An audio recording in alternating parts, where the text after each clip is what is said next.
Yeah. Please tell me that I can't, that I won't, that I fail, that I'll never make it out, yeah. Please tell me all the bad, never good, fill my head full of every single doubt, yeah. Please say any negative thoughts, I pop off when I hear people say I cannot. I get off to the thought of proving everyone wrong, I won't stop to the top, so you better back off and get lost. I'ma stay loud, stay proud, never running out, never heading south. I'll be spreading out, call it word of mouth, can't put me down, I'll be getting loud. You can have me douse, not what I'm about, have your fucking cloud, it be raining now, I keep making sound, go another round, bitch I'm legend bound, can't stop me now. You don't wanna fuck with me, a slow burn like a disease. Just tell me that I can and show you things that you couldn't believe. Just tell me that I can. Just tell me that I can. Just tell me that I can. Just tell me that I can.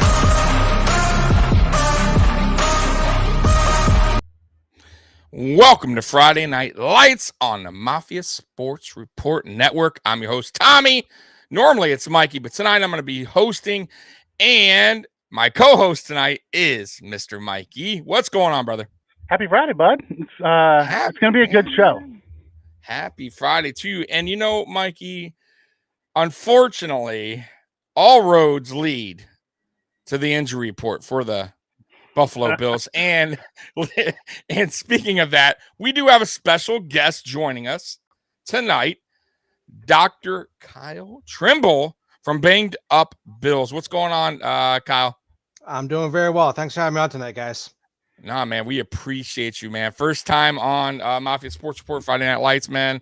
It is an honor to have you on here, man. You are the doc on the Twitter the go-to content creators doc is what we see as you pop up all over the place. Yes, I am everywhere, but you are. So speaking of that, Kyle, for those that don't know who you are, I mean, who's not on Twitter or wherever you're at, let us know a little bit about yourself and how you became a Buffalo Bills fan and how you started this whole Banged Up Bills. All right. So I went to school in Buffalo, went to school at Uville, graduated in 2013, worked in a variety of different settings, and I became a Bills fan. I blame it on Dick Duran. And the reason why I blame it on him is because, yeah, I know, right? So I blame it on him because they were 7-9 that 06, 07, 08 seasons. I'm like, hey, they're turning the corner. And I grew up in Erie, and I was a 49ers fan because Steve Young, Jerry Rice, whole 9 yards with all that. And I'm like, I think I'm going to switch allegiances. I'm going to go to the Bills games. I think this is a team to get behind. 7-9, they seem like they're almost, around the corner. We knew that wasn't the case because Dick Duran just wasn't good as a coach, but that got me hooked. And then also too, the Sabres being good during the Eastern Conference final seasons, that kind of was like, okay, I'm full in Buffalo. And then you kind of just learn to live, embrace the suck for a little bit. And then when that, playoff appearance happened in 2017, it's like, all right, I'm in, I'm all in there. So that's a little brief history with, my Bills fandom. Growing up in Erie, it was more Steelers and Browns. So I'm like, yeah, forget you guys. I want nothing to do with you. So starting up Banged Up Bills, I showed up on the Rock Power Report, got to know Drew and Chris, and the idea kept on playing in my head. I'm like, I want to do something with this. And this was 2016, 2017 was really before this all took off. I mean, Pro Football Duck had started doing what he was doing. He had Stefania Bell with ESPN. He had some people starting to make some rumblings, but nothing was really concrete like what it is now. And I said, well, I'm going to reach out to some different outlets, see what could happen if there's any opportunities there. And I was kind of ghosted, not really. It was like crickets. So I'm like, you know what? Screw you guys. I'm going to start my own thing. And so that's how it was, because no disrespect to the reporters, and I've gotten to know many of them. I'm friends with all of them. They don't have the depth of knowledge for the injuries that they're reporting on. They can just report what they're seeing, but they don't understand the context behind injuries. And I felt as a physical therapist, as a Bills fan, I could meld my profession and my fandom together with that. And it's been pretty good so far. So I've been running Banged Up Bills since 2017, been working all over the place. Cover One, Buffalo Rumblings. I was working a sports betting site, The Game Day, for a few years. Die by the Blade. I've just been everywhere doing whatever I could. So it's been really fun. Have a lot of opportunities, meet a lot of great people. And here I am on tonight's show. So basically it's been a wild ride since you started. Yeah. It's been fun though. I never Yeah. thought some of the things I've experienced, some people I met, I would have never got to do had I not kind of dove into doing what I'm doing. Maybe I would have done other content creation, but I feel I'm good at what I do, and I'm gonna stick in my lane because hey, why not? Yeah, yeah. Hey, I'm the same way, man. If I didn't start this, I started this like about 2 years ago, Mhm. and I met a lot of great people along the way. The guy that's right below me that's blocked off of the chat. Unfortunately, we can't. I wish this could get better with the chat with the thing there, but it always Yeah, blocks people. you know what? So we moved you up. All I right, wanted to move him up appreciate that. top as he's our guest. Let's block my face, not his. We'll block Mikey's face. They don't need to see Mikey, but yeah, I'm the same way, man. I met a lot of good people along the way, made a lot of friends on other content creators. You name it, Joe Miller. So yeah, I mean, it's been a wild ride. So I understand what you're going through, and you've been doing it longer than me. So, and you're more in depth, by the way. So I do want to start with the injuries because that's where a lot of people are getting to. Let's just pop up the screen here, and I guess I'll just let you just go ahead and start this book that you can write on the injury report. So I'll tell you, I have a split screen right now, so I can reference what I do have. I can't actually even see that because it's so small. I know I'm the sorry. Buffalo. Okay. Yeah, no, that's okay. No, I joke about that because there's been so many injuries on there. It's small on Twitter and whatnot. So so I can go through the injuries. Do I need to? We can kind of break it down by who's who's questionable, things like that. But yeah, let's actually, you know what? We'll start with a couple players. So let's just start with the main one that everyone wants to kind of know about, and we'll hide that real quick. Let's start with Trey White. So we all know the injury he had in the playoffs, or not the playoffs, last season before the playoffs, in this New Orleans game. A lot of fans were expecting to see him. We're hoping to see him week 1. I had my serious doubts because that injury is not something you come back. Yeah, this guy below me. And I was going with week 8 more than likely. You're the doc. We're the fans a little bit like Mikey. Too optimistic with that. Obviously, I was too optimistic because he went on PUP and it's now week 4 and he's still not practicing. So, So Dr. Kyle, I'll let you go with that Trey injury, man. I don't think you were too optimistic with that because we've seen guys come back at 9-10 months and play well. I mean, they're not performing to their prior level because it takes usually about 2 years, 18 months to get up to that prior level of play. But to come back in 9 months, and we know the Bills training staff they're great. They've kept the guys healthy. This is abnormal for so many injuries to be happening, but it's kind of like a regression to the mean with regards to the injuries. We saw Baltimore get beat up last year, and some other teams that have been really talented get beat up by injuries and lose that championship window. Hopefully that's not the case for Buffalo here right now, but we see that injuries kind of ebb and flow, and we just seem to be more getting hit harder with that. So we have seen guys come back from ACL at 9 months. Michael Gallup's coming back quickly. Chris Godwin, Adrian Pearson 10 years ago. We've seen guys do very well. And with what we saw at Trey White when he was out on the sidelines early in August, he was moving around well. He did have some deficits. But I had thought when I wrote for Buffalo Rumblings, I go, he's going to come back in week 2 is because his 9-month mark was in late August. You get him activated to start the regular season. Don't expect to play him for a little bit, but ramp him up about 3 or 4 weeks. I thought he returned in week 2. Of course, I'm totally wrong with that, but we're not even seeing him participate in practice. Like they had the chance to activate him to at least begin practicing. We didn't even see him do that this year or this week. So at the time of the roster cutdowns, they setbacks, they want to be cautious with them, but now they're not even activating them since then. This either tells me they had a different timeline altogether, or there's been some type of setback somewhere, which they denied, but they're not going to tell us that stuff unless they need to. They did tell us that with like Bacher with his Achilles, but we're not seeing the whole picture. And it's frustrating me because, hey, I want to be right, but I'm only getting the information that I'm getting from the media. I'm getting information from where I have my education, my profession, but sometimes you're just not seeing quite what's going on. Something's missing there. So even coming back in week 8 would be a tough sell right now, just because you would then have to be activated next week, practice, through week 6, you have off week 7, and then suddenly play week 8. I wonder if they're just not pushing off until after the bye at this point. But I I've accepted not being right. Like if I was right all the time or wanted to be right all the time, I'd have quit by now. But Right. I at least try to explain why this is why I would believe this is. I'm not just shooting for the stars and hoping for the best there.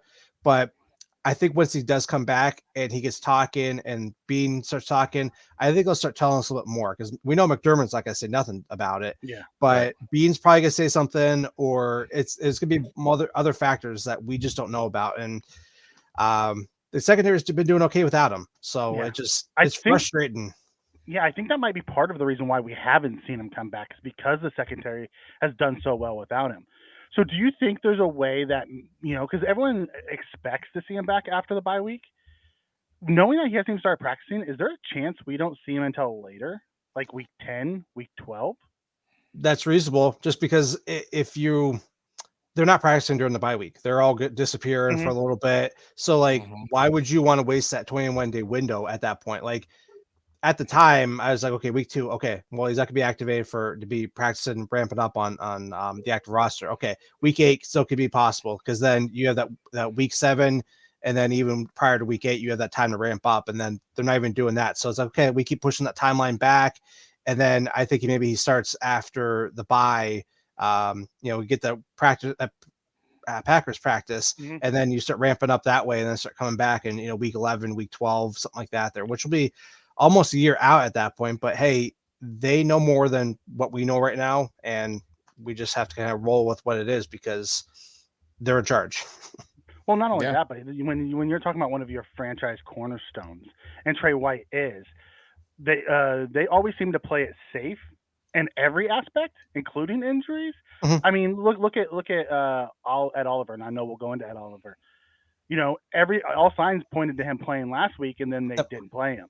They tend to keep him out a little bit longer to play it safe with some of these cornerstone guys, which makes me wonder about Gabe Davis because they keep playing him and he does not look right.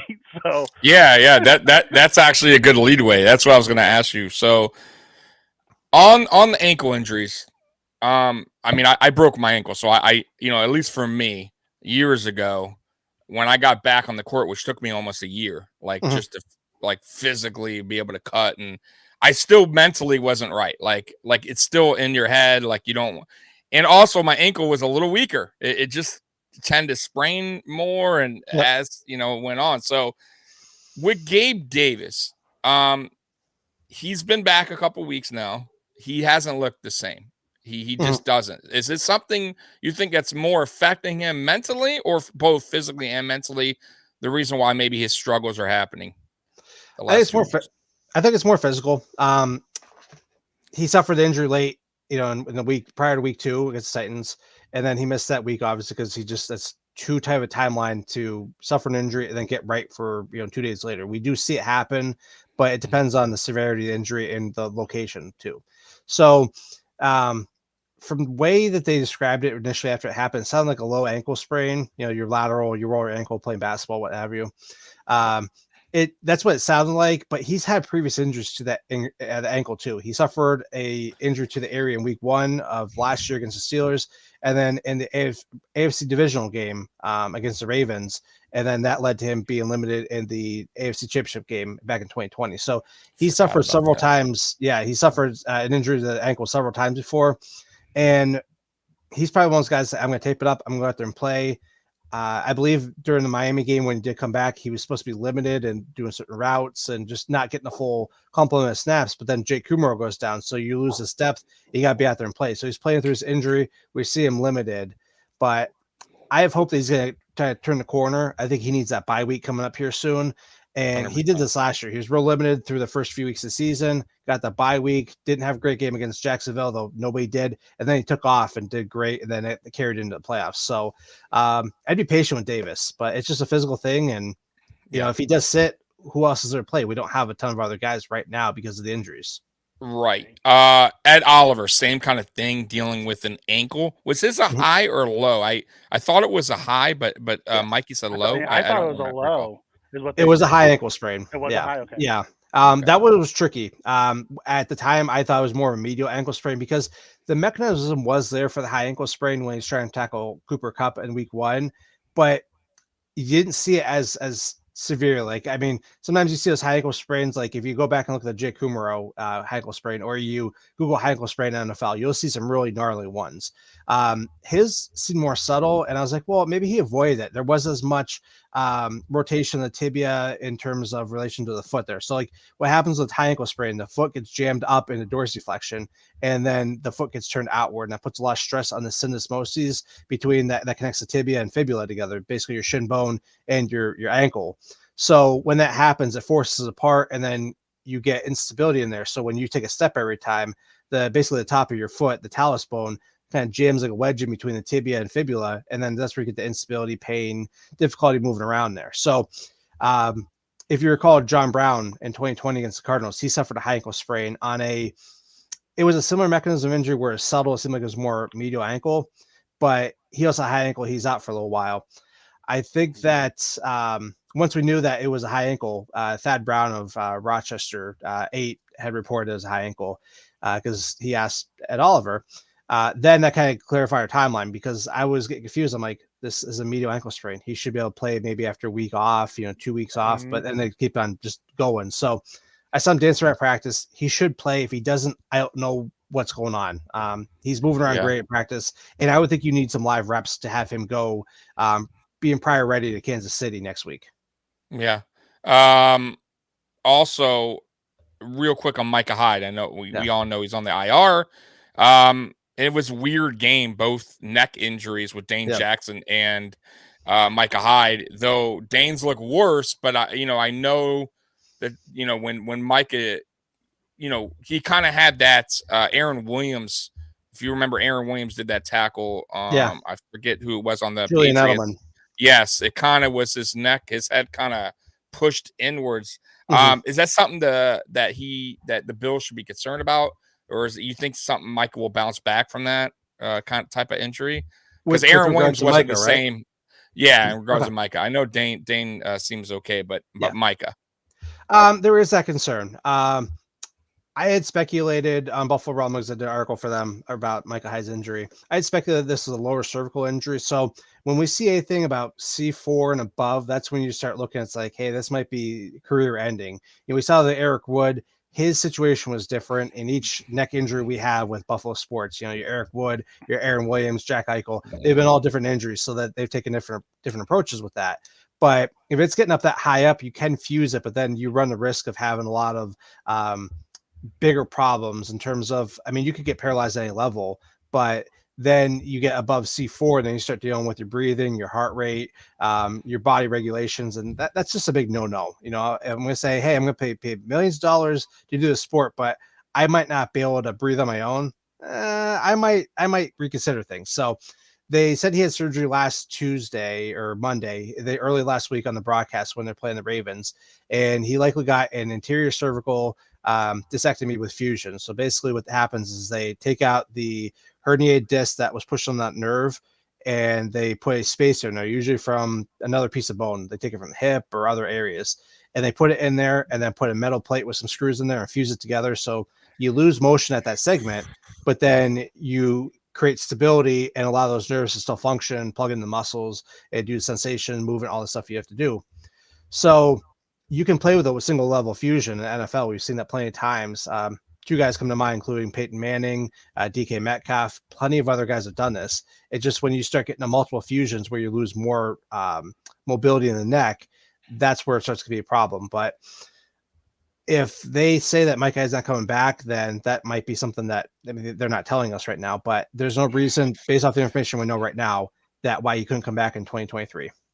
Yeah, it's scary though. That is, it is. I would assume that goes in the player's mind. Like Eric Wood, for instance, like you mentioned, he'd even kind of know, right? I assume like he went in for a checkup or something, and they wound up telling him, like, you're kind of lucky, because if this would happen, you could get. So we don't know yet. Like you said, we'll know, I guess, more in the off season, right? On Micah, but that that it didn't look so bad. But when I heard that he had a second opinion, that kind of was like, that doesn't sound good. And then he went on the IR. Yeah, one thing with Micah, he did have a history of neck injuries, which it's not saying because you have a history of neck injuries that's going to lead to this. He could have had a pre-existing cervical disc bulge or something else in there that led to this, and then that hit just kind of set everything off and herniated it further. Right. It's hard to say. I mean, that's totally speculation on my part, but yeah, I injured a spot for a Pro Football Doc, and he had some of the same thoughts too, of that being a disc. He had the history of neck injuries, and you can't discount the possibility of that. So we know that guys play through crap all the time. This could be another thing. Say, hey, it's not giving me problems. I'm able to function, do what I need to do. And then just took that hit where he kind of got jarred back like that, and it just set something off. It's unfortunate, but you know, that's how the game of football is. Every play could be your last. Yep. I want to get into also Christian Benford broke his hand. What's the timetable on that, and when does a player usually come back? Like, I know Dawson Knox had a hand surgery and he was back. I believe, what was it, Mikey? 3 weeks? I think 2 weeks or something like that. So 3 weeks. What is Benford's return looking like as far as his, him coming back? Should be about the same time frame. The benefit is that Benford does not have to catch passes all the time. So I speculate that he will return in week 8 against the Packers because you get that time with the bye week there and whatnot. He could come back in week 6 with a club. It just, does he want to play with the club? Does the team want to have him play with the club? I don't know where they stand with that there. It just, and what are they doing with the bodies? Like, do they have enough bodies to go without him another week? Or do they say, hey, let's just keep him out? Because had he been put on IR, it's 4 games, not 4 weeks. So he would have been out 5 weeks total for the injury, which would have been enough time for it to heal up. But, if you can get a guy back a week sooner, why not take advantage of that there? And the injury they suffered, I believe, was a metacarpal fracture. So if you think about your fingers here, your phalanges, and then this long bone here is one of your metacarpals, and then they connect down to the wrist there. So it's a pretty straightforward process to go in, put a plate in there, some screws, stitch it back up, and then you let things heal up there. But there's just a lot of pain and swelling still, and then getting that grip strength back up. And then John Scott of Spectrum News had shot a video of him walking around. His hand's still kind of swollen. He still has stitches in there. So that wound's not closed up. So you have to worry about, is there going to be bacteria getting in there, dirt, sweat, things like that. So you want to make sure that thing's fully healed up before you even attempt to get back out there, which is why with Dak Prescott, we're seeing him not be able to return yet because they just got the stitches out. And they want to make sure that wound integrity or the wound bed and the everything else with that stays normal. So there's no infections, etc. Right. 2 guys popped on the injury report this week. They're actually ruled. Well, one of them was ruled out. Actually, 2. Mm-hmm. So Dawson Knox and Jordan Poyer. What happened with Jordan Poyer? Because he seemed okay. I know he got dinged up a little bit last week. And I think Knox was something with his foot. So you know anything about those 2 guys? Yeah. So Poyer, he suffered a rib injury while getting that. I don't want to call it the game-sealing interception, but it kind of was because that allowed us to go march down. Game-changing is better. Yes, absolutely. Right. So he fell down pretty hard on his back, more in the left side, right side, but he fell pretty hard. He wasn't able to brace himself. So, you ask these guys about the injuries they get for x-rays. Yeah, I'm all right. Well, Ed Oliver said that, and he missed a month of football. So Poyer, he's out. McDermott didn't want to go too much detail. They said it's general soreness, it's a rib injury, but there might be something more going on there, but we don't know if it's the cartilage or if it's the actual rib. But considering they're playing against the Steelers, who they're favored heavily, we've seen us lose games that we're favored in. Jacksonville comes. The safeties and Jaquan Johnson, DeMar Hamlin have been playing pretty well. Give Poyer a break if he can. So could he play? I believe he could, but if he has the opportunity to sit out and get fully right and then avoid making it chronic, because we saw even with Cole Beasley last year, he dealt with his rib injury and he struggled for a while. So it's like, give these guys a break if they can and get them right for, Kansas City when it really going to be needed. And then Dawson Knox, he's dealing with now a right foot injury suffered in week 2 against the Titans, and then a hamstring strain, side not specified. The only time I could figure out that he had any type of injury was in that second offensive series for the Bills. So the first offensive series was that interception, and then Baltimore scored the touchdown. So in the second offensive series, he went to the blue medical tent for a little bit. I don't know if that was for his foot. Coming into the game, he had a back and hip designation. Now he's a hamstring. He played, I think it was like 70-75% of snaps there in week 4. So it's hard to say when he suffered the injury, but they're playing cautious. They've always seemed to do that with hamstrings. They tend to find that if a guy misses or suffers a hamstring injury, they're missing at least the next game and then coming back. The only guy I've found that to be exception is Taiwan Jones, because he's more special teams and he's more start-stop in terms of he's not out there constantly for, the body to fatigue as often. And then playoffs is a whole nother beast in terms of, do not participate and getting guys going. But traditionally, that's how they've rolled, and they're pretty consistent with that. Real quick question too. I want your opinion on this. So I've noticed a lot, at least on our injury report, a lot of lower leg injuries, hamstring, knee, ankles. Yeah. I've been hearing a lot of players, they prefer grass over this turf. Yeah. And the NFL still is going with turf in some stadiums grass. Do you think the NFL should eventually just make all stadiums go to grass, or do you believe the players? Is there a true impact difference between the two? Turf and grass, yeah. The research says there's not really a difference, but anecdotally, I think there is a difference. I think there's more give to the grass because you're playing on dirt. The dirt's going to give, where that turf is designed to be more weather resistant. It's allowing your foot to be more sticky in a sense, because like when you push off it, you're allowed to kind of get a better push and then kind of keep moving along. But the counterpoint to that is then your foot gets stuck for those ACLs and some of those other more significant injuries. So you can't just push off as much, and that force when you're trying to push through your foot has to go somewhere. And sometimes that ligament, that tendon goes. I'd prefer grass too, but you have to keep in mind where the NFL is regarding, its location to the different cities, and be mindful of the different weather stuff. The turf is going to hold up to more weather resistant things. And then we even see when there's grass, if let's say Pittsburgh is a good example. The Pittsburgh Panthers play on Heinz Field or whatever it's called now. And then the next day it's tore up and the grounds crews try to do whatever they can to get ready, but you can't just resod entire field, or you can't just make it perfect there. So sometimes it's cost effectiveness. Sometimes it comes down to what they can do, the weather. I don't know what they'll ever all move back to grass, because we see the downsides of the mud and things like that. But going to the turf too has its downsides. We see it with New York Jets, New York Giants with MetLife. I mean, constant injuries, it seems like, with ACLs. So I'd prefer grass, but there's a lot more variables than just injuries when it comes to that stuff. Okay. And one more thing on injuries. Hot topic for the last 2 weeks. Concussions. We'll go with Tua. Last night, there actually was a guy for the Colts. I don't remember his name. Yes, but he had the same concussion symptoms like Tua did against the Buffalo Bills on Sunday, where he was unable to walk. It was clear as day that he had concussion. Something was wrong. What's your thoughts on the Tua concussion, just concussions in general for these players? Isaiah McKenzie said it best in his appearance on his Isaiah McKenzie show with Ty Dunn at GoLong.td or td.com, whatever it is. Yeah, so they know what they're signing up for. I mean, it's horrific to see when a guy, involuntarily kind of spasms and they lose control of their body like that. It's a scary thing, because that could be real damage to these guys. But they know what they're signing up for. They understand the risks, and I think that's what it comes down to.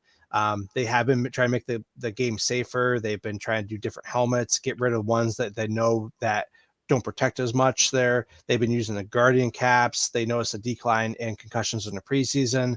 They're doing a lot of things to help cut back on that. If you remove the helmets altogether, it could, reduce the head injuries, but even then you still see those in rugby and, the other sports like that. So it's unfortunate. And going into what we're talking about with the Dolphins stuff there, I know they fired the unaffiliated neuro consultant there. I think there had to be a scapegoat somewhere. And, some of those guys, I feel like, being a professional, I've been at this for, 9 going on 10 years now here.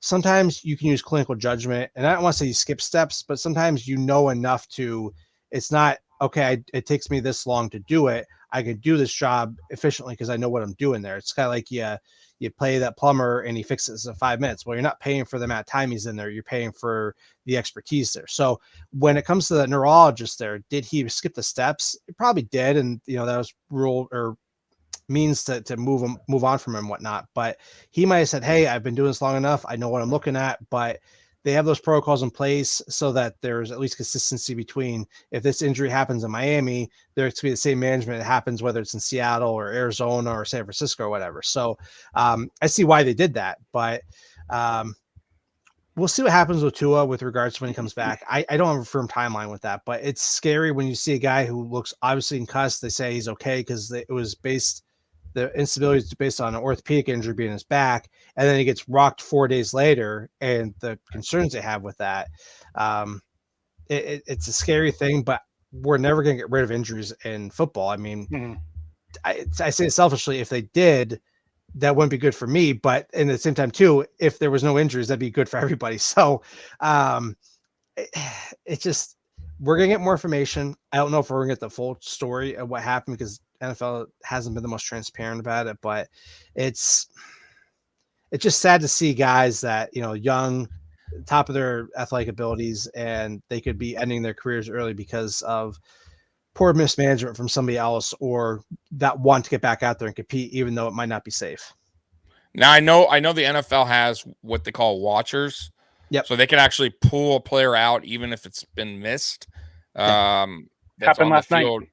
Yeah, I believe it did, right? Yeah, okay. Yeah. So a Denver guy, right? I think it was a Denver guy. Okay. Yep. So my thing is with the Tua thing. So even if that happens, I mean, with all the technology, all the cameras, I mean, couldn't the coaching staff or wouldn't they be able to say, hey, we saw it, even though this guy's saying you can go ahead, go in, back in, shouldn't they kind of take some responsibility and say, I just don't feel comfortable with you going back in? I mean, because some coaches came out like Harbaugh.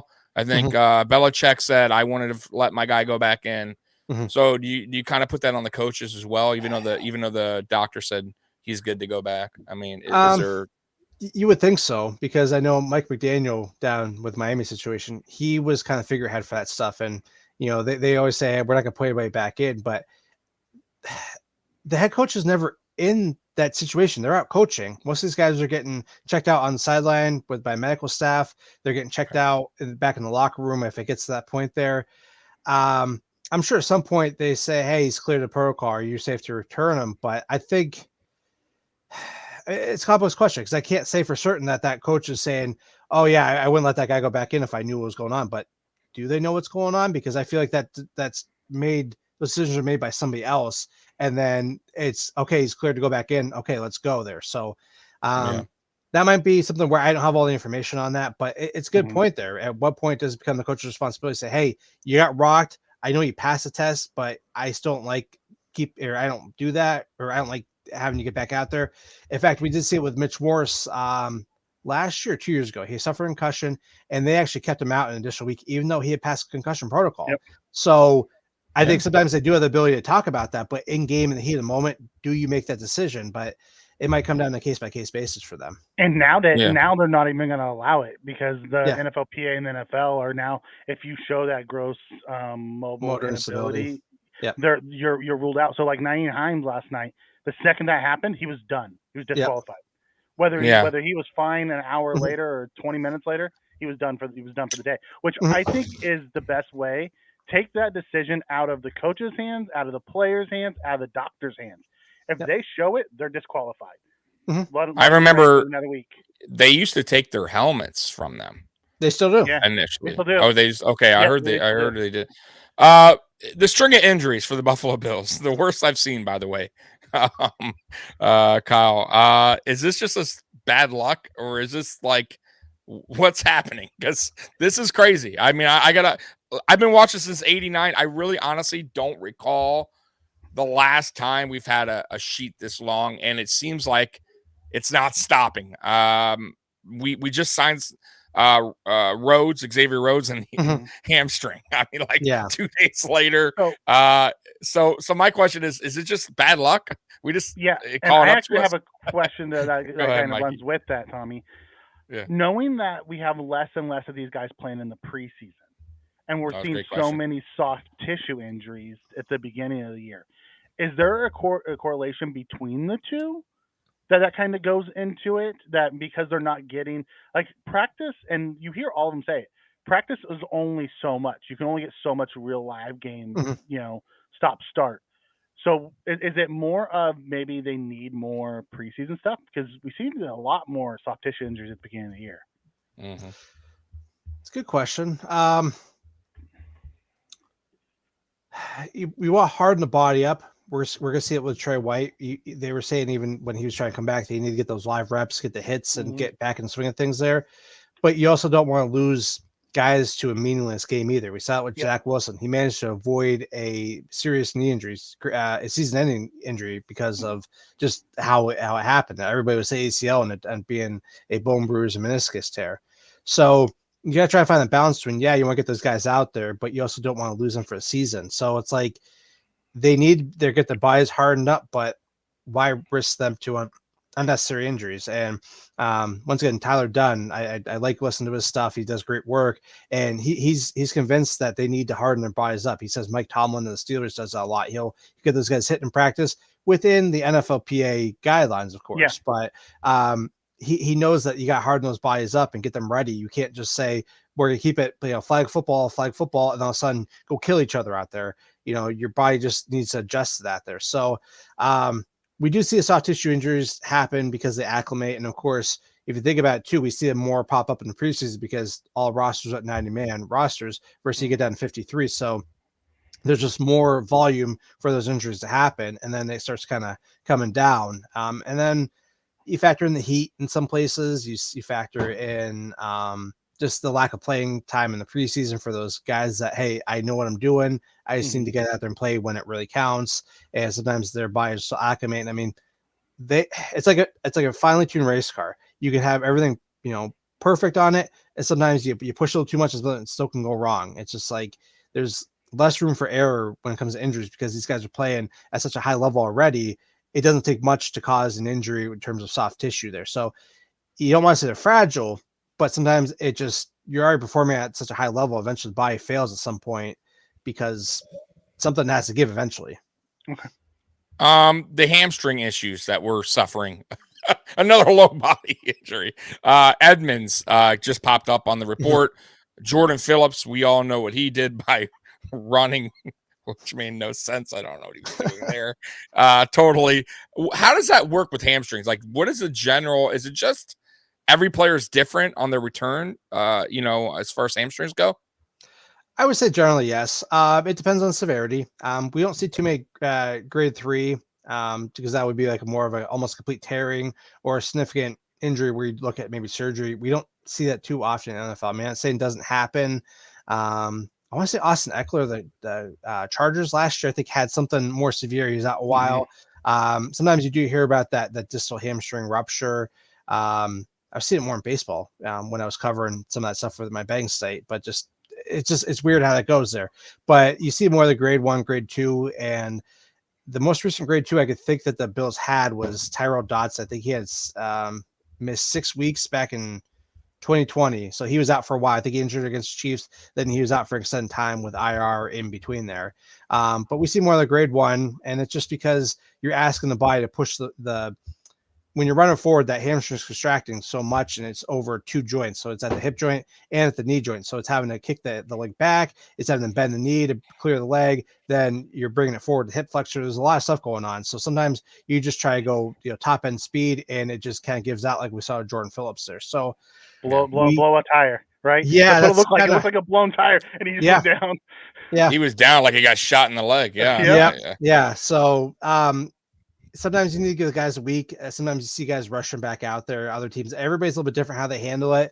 The Bills tend to be more err on the side of caution because, like, for example, Trey Edmonds, he might be able to play. He's questionable. If those playoffs, he probably would be playing, but it's like, okay, you're sore. Do we have you push it and then you're out for another 2 or 3 weeks, or do we say, hey, let's give you a break here? So everybody's different. Like I said, Tywan Jones, he was able to play through his hamstring injury last year despite not really practicing.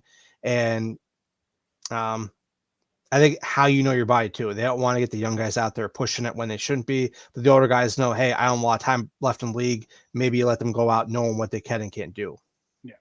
Okay. Mikey, is there anyone I'm missing as far as the injury report? The only major one is Jameson Crowder. They're talking about hitting him onto the IR. Knowing that the ankle is bad, do you foresee him coming back this year, or do you think it's a season ending? I think it's season ending, though. It's possible he could come back for the playoffs. And I say possible because if he had a perfect rehab, everything's going great. I don't want to say it was a minor break because a break is a break, but let's say it was a clean break. You put the plate in there, stabilize everything, and he just bounced it back. He could, but we saw with Matt Milano, we saw with even Zach Moss, he suffered more just a severe high ankle where he needed tightrope there. Milano came back fine, and his was at the end of the season in 2018. So, he was fine, but then we saw Zach Moss really struggle last year, even after having, 8-9 months to get back up to speed there. So, could he come back and limp around? But the one I'd like to liken it to is like Jalen Waddle. He had a similar injury back in the 2020 season, I think it was, at Alabama. He came back from the national championship game in almost 3 months, 11 weeks, and he just didn't look right. And of course, I know it's a national championship game. You might make your last game count. Mm-hmm. They let Landon Dickerson play with a freshly reconstructed ACL there, which was nuts. I can't believe they allowed him to do that, but that's not my decision. But you saw him limping around. He didn't do anything. So, like, would a 60% Jameson Crowder be better than what we have on the roster? Right. We don't know what that's going to look like. Maybe Odell. he is. Yeah. Odell's a whole other thing there too, but it's just, he could come back, but it's like, okay, you're going to push it and you're not even going to be healthy, but I would just stash him on the injured list and just leave him there, get right, and then hopefully come back for next season. That is, I'm glad he's a 1 year deal. That's why I was asking the question. Yeah. Knowing that's the last one I see of him, because honestly, I would prefer a more healthy Shakir, or if we don't go get an Odell, or maybe see Hodgins come up. A 60% of Crowder, I don't think is better than 100% of one of these other guys.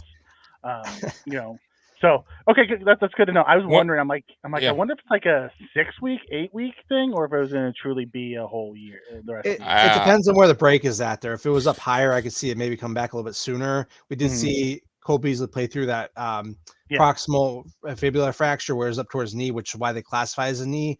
But that was the playoffs. There's a different beast. He still struggled, but if he even broken like mid shaft, I could see maybe coming back sooner because there's less stuff to worry about. But when you get down the ankle, there's so much movement with regards to the ankle and the stability of that lateral malleolus. Oh yeah, and just it looked like a high ankle, so he probably did suffer a high ankle in addition to the break. So you're dealing with so much inflammation, everything's angry in there, and just not easy to get it back down to where it needs to be to perform at a high level.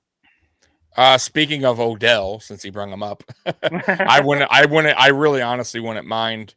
I mean, as you see how this injury list is going for us, when is his timetable, as you know, like when is he expected to return, or what about month? November, December?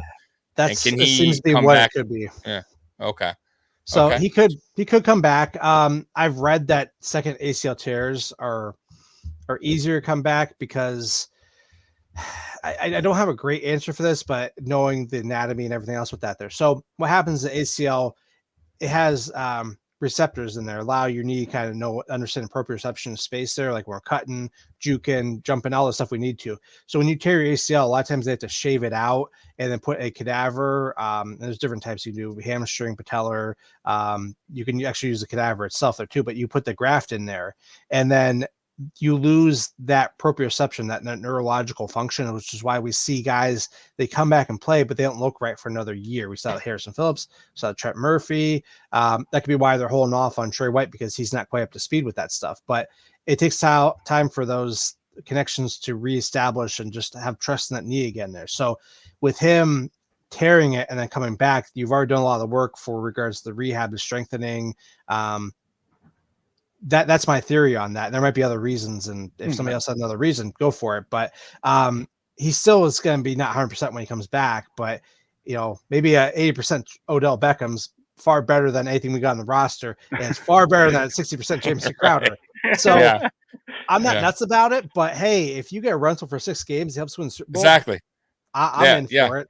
Yeah. That was my, and Mikey too. Like, Yeah. we barely, by the way, me and Mikey are like 50-50 on agreements on a lot of things. Like, we are like, we tug of war a lot on that. Often. But we do agree on the OBJ thing. Well, because even with it's when it comes to OBJ by itself, the fact that he's on the field, even if he's not 100%, exactly, you have to pay attention to him. It's just if you have Stephon on one side and OBJ on the other, even if it's an 80% OBJ, it's still better than most third, fourth, fifth receivers. Mm-hmm. Exactly. And that name is still something that strikes fear into defensive coordinators. So exactly. By the way, Alex from Arizona, Kyle says he hopes none of our team really plays and they get the easy in Buffalo going against the Steelers. So that's not going to happen. We have a lot of injuries, but we still got number 17 on the field and number 14. So we'll be all right. And number 40, and the list goes on and on. But let's get to the game, Mikey, because we are 45 minutes. Kyle, man, you've been awesome. I appreciate everything. We appreciate might as well, if you have the time. Yeah, we got 15 more minutes. Let's wrap it up. Let's talk Steelers, Bills Steelers. Mikey, I'm gonna push it to you, man. Okay, yeah. So we're gonna talk a little bit about some of the keys of the game, and there's a bunch of questions that have come in here about it. And we'll start with Alex, who is a Steelers fan, who's in our chat tonight. And he says, with a broken down secondary, how do you think the Bills will handle Pickens and Johnson and that receiving core? Tommy, I'll start with you. What do you foresee from a Bills perspective? How do you think they handle that crew? They handle him fine. So Kaiir Elam's been playing very, very good. It's the reason why we picked him up. He's physical corner, but it's really not really so much a corner as you got to remember. It's our defensive line. If Ed Oliver's back, which I believe he will be back, that's going to be putting a lot of pressure on Pickett. That's one. Two, Leslie Frazier is a master at rookie quarterbacks. I forget his record, but it's pretty damn good. I think I don't think he only has and he's going to do a lot of different kind of zones and man cover. He just mixes it up so much that I think Pickett is just going to be very confused out there. And he's going to make mistakes. And I think the pressure is going to be on him, where I don't think his receivers are going to have enough time to kind of really get downfield. That's just how I see it. And we still have DeMar Hamlin, who's playing at a high level, who I have a feeling he's going to wind up being the starter very soon, especially if Micah Hyde can't come back. Jaquan Johnson also is a really good safety back there. So we have guys that can fill the role. Teron Johnson, one of the best slot corners in the NFL. So I don't see it as a problem. I'll be honest with you. And it really starts with your quarterback, and your offensive line has been bad. So, yeah, I just don't see a lot of time for your quarterback to get the ball out.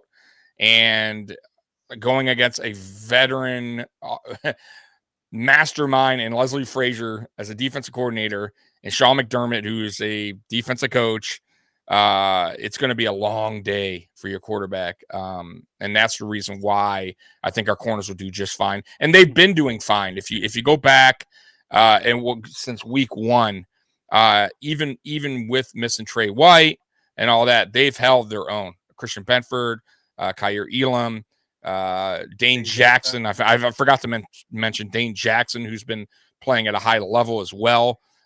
So we haven't really, I think we're first or second against the pass on defense. And yeah, I mean, that tells you all you need to know right there.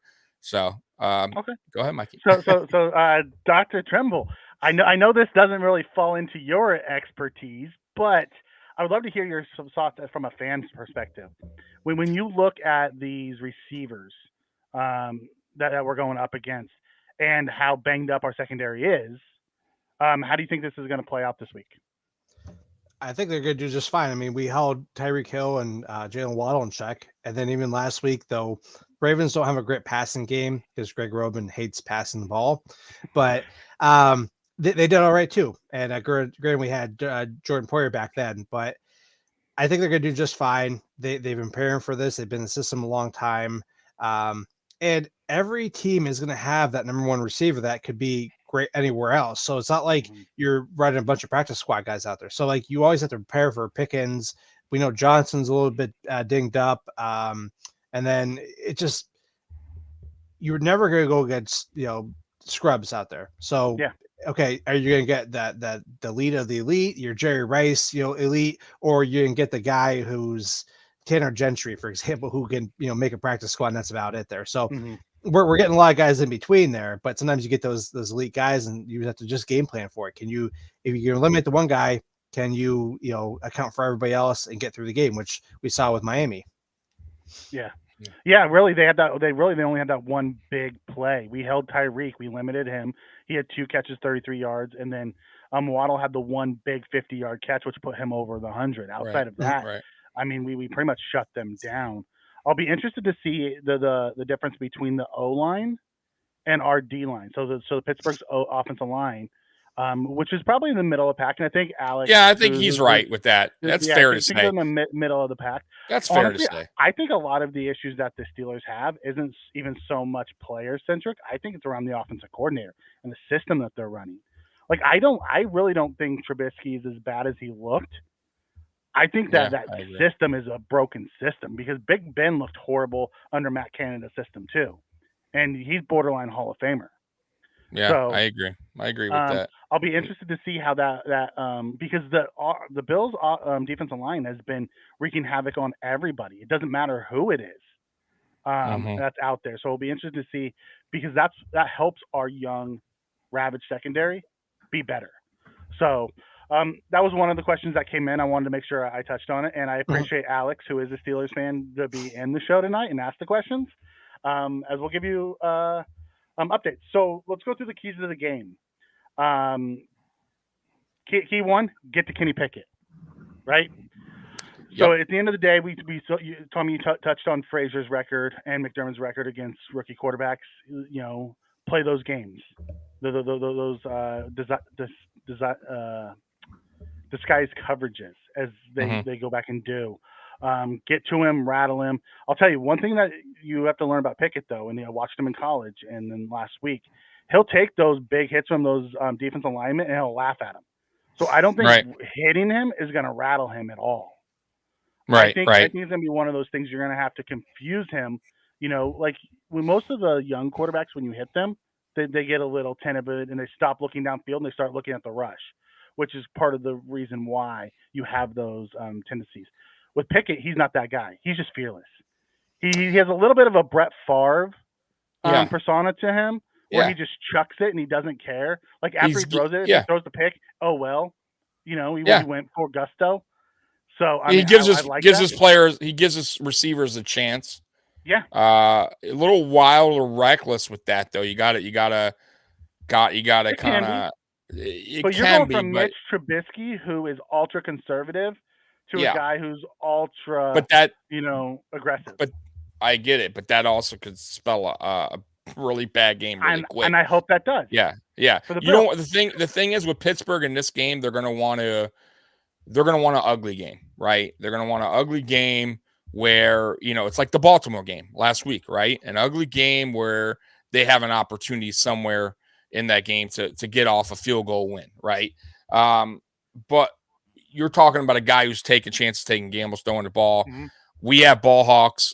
Even though Jordan Poyer's not in the game, we do, we will get the ball. We will turn the ball over. Turnovers are huge. You know that. Mm-hmm. Our offense, even though it wasn't dynamic last week, you don't want to turn the ball over on your side of the field with Josh Allen, right? Like you just don't want to do that. So I just feel like, listen, he's a rookie. He's going to make some mistakes. And in this game, especially going against a Leslie Frazier defense, he's going to, what's that saying they say when the quarterbacks, they see ghost, they start to see ghost because the defense is getting on them so much. They start to make mistakes. Right. And I can kind of see that happening with Pickett. And he's a rookie. That's going to happen. Like that's going to happen, especially against a Buffalo Bills defense. This isn't, I don't know what's a bad defense. Who's a bad defense right now? The Lions, right? Yeah. Right. Giving up Jets, 40 a game.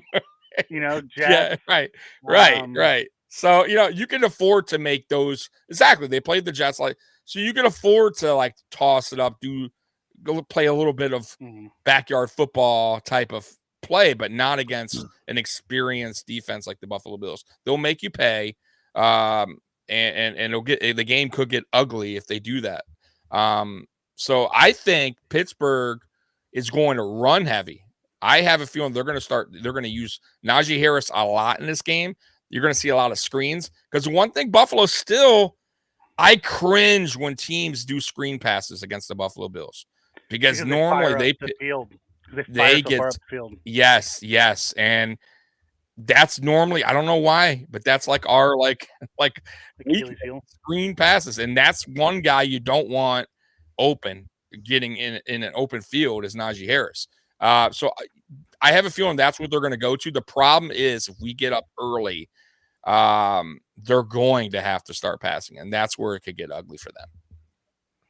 So Alex comes in and says, if the Bills were to lose, what do you think the reason would be?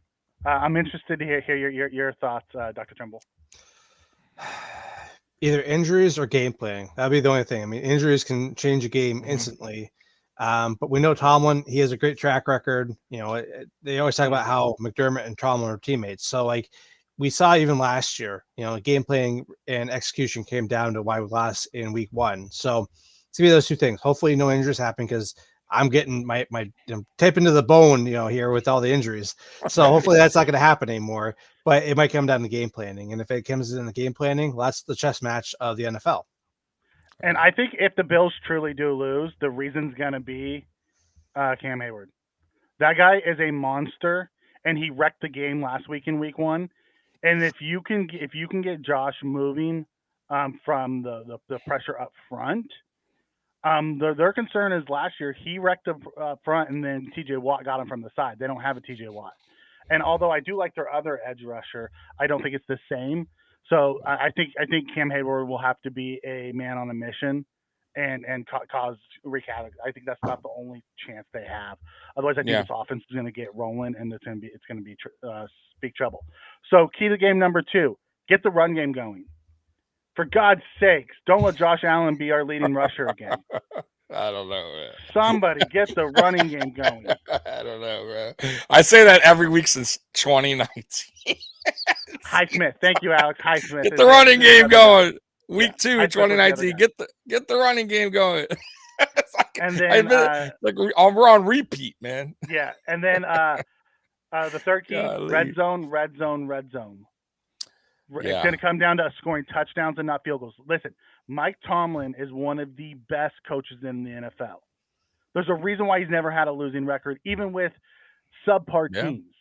It's because the guy can game plan and he knows defense. And listen, you have to score touchdowns and not field goals if you're going to put away a Mike Tomlin team. Yeah, 100%. In the story, don't let them hang around. So those are my 3 keys to the game.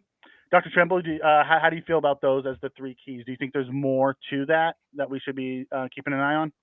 No, I agree with everything there. The run game needs to get going. We need to do something because Josh Allen, you always fear that he's going to take a hit, but that's the risk of running him out there all the time. I mean, we saw with Cam Newton, he kind of just broke down after a while. I don't care how tough you are. Eventually, at some point, everybody's going to break down. Father time is undefeated unless you're Tom Brady. But even then, we're seeing that with him this year. So get the running game going. Take some pressure off them. Yep. Yeah. He can't be 90% of your offense the whole year. That just can't happen. Yep. Yeah, so, you can't. Yep. So, Tommy, we're getting to the top of the hour. So now comes score prediction. God, I've been bad at these last 2 weeks. I will start. I truly believe it's going to be a 38-17 score. Golly. The Steelers are banged up bad. Without TJ Watt, I know Minka's going to play. I know Hayward's going to play, but there's is it Witherspoon? Their number 1 corner's down. Yep. Sutton's banged up. I believe Levi's banged up. They have a banged up secondary, and that does not spell positivity for the Steelers. So I have it 38-17. So Tommy, I'll let you think about it for a second. I'll go to Dr. Trimble to get his prediction. Well, what are you feeling? I'm gonna hit the under overall from betting standpoint and go 30 to 14 because the over under right now is 46.5 from what I saw earlier today. Okay. So the weather looks like it's going to be good from what I'm seeing. Cold, but not super cold. Like think in the 55s, high 50s. So I'm going to say, because it's a nice day, especially we've been playing in pretty bad weather the last 2 weeks, which could have derailed our points a little bit.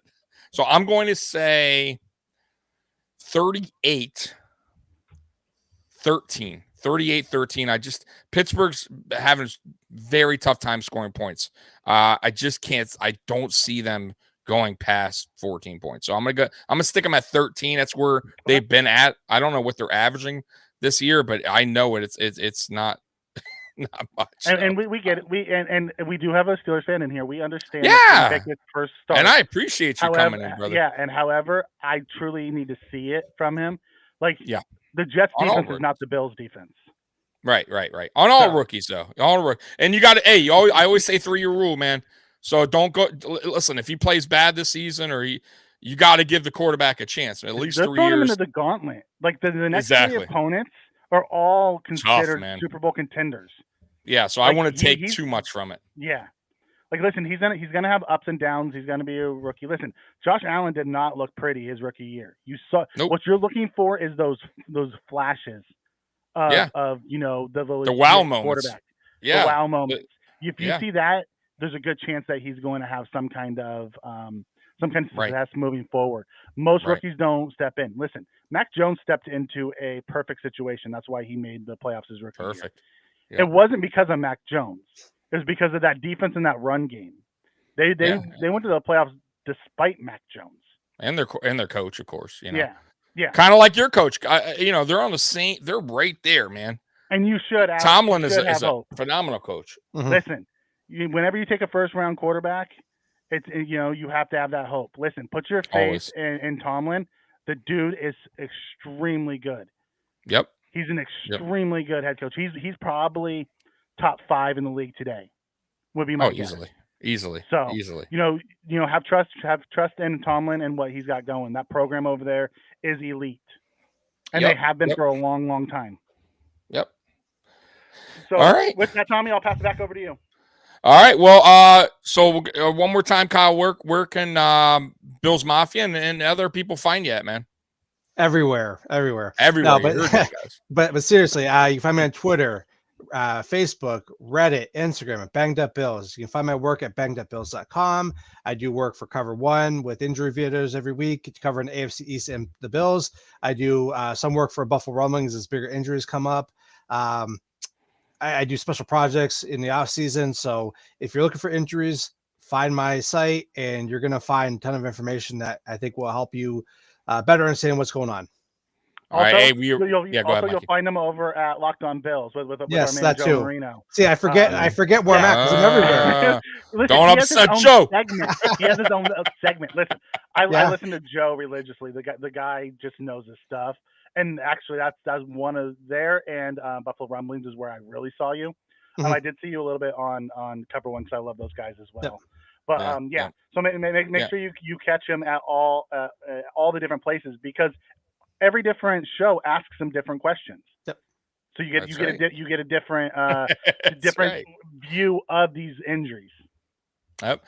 So once again, man, I appreciate you, Kyle, for coming on Mafia Sports Report Friday Night Lights, and we hope to have you back again, man, because you were an awesome guest. Yeah, and everybody in the chat, thank you. And we are out of here. Go Bills, Bills Mafia #1. Peace out. Go Bills.